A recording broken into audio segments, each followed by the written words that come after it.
We all think of our homes as our ultimate sanctuary, right? A place where we're totally safe from the outside world. But what if a hidden danger was lurking right there in plain sight? Something controlled by a simple dial on the wall? Well, some new research is starting to peel back the curtain on that very possibility. I know, it sounds a little dramatic, doesn't it? But this is the big question a new pilot study really set out to answer. And it focuses on some of the most vulnerable people in our communities. And that's the paradox, isn't it? This study suggests that the very environment we're so careful to control for comfort might actually be posing a slow, cumulative risk to the health of older folks, specifically to their kidneys. Okay, let's dive into this.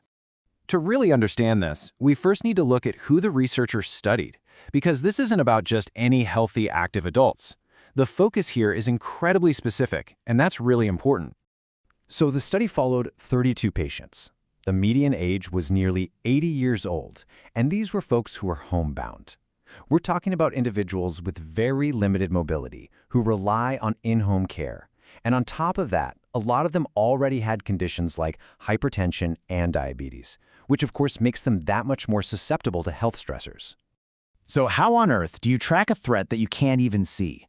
Well, the researchers set up this really fascinating investigation. They essentially turned these patients' homes into miniature research labs. They used this really clever study design called a case crossover study.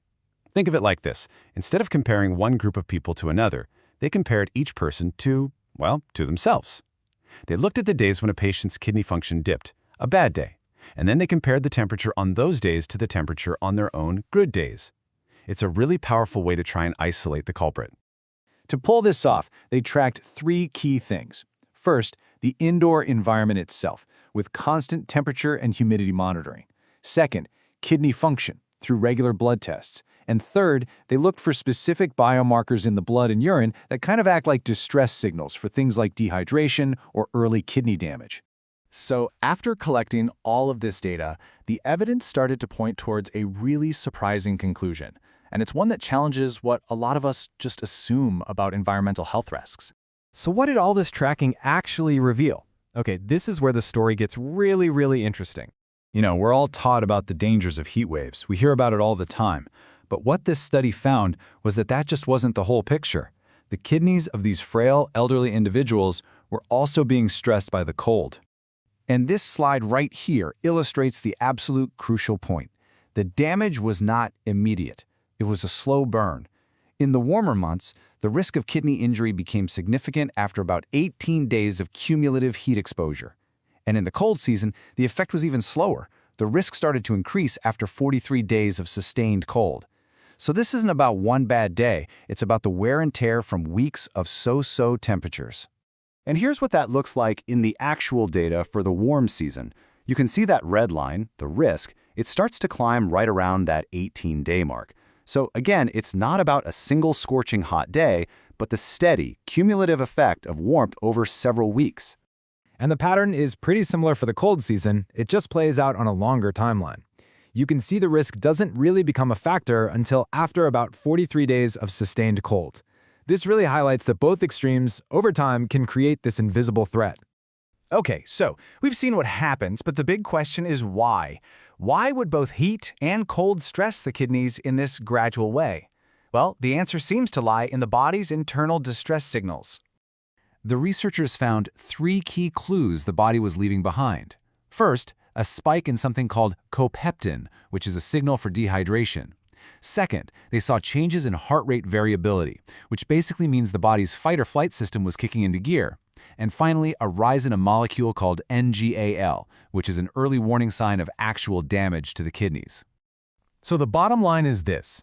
Whether it's too hot or too cold, the body has to work harder to maintain its balance.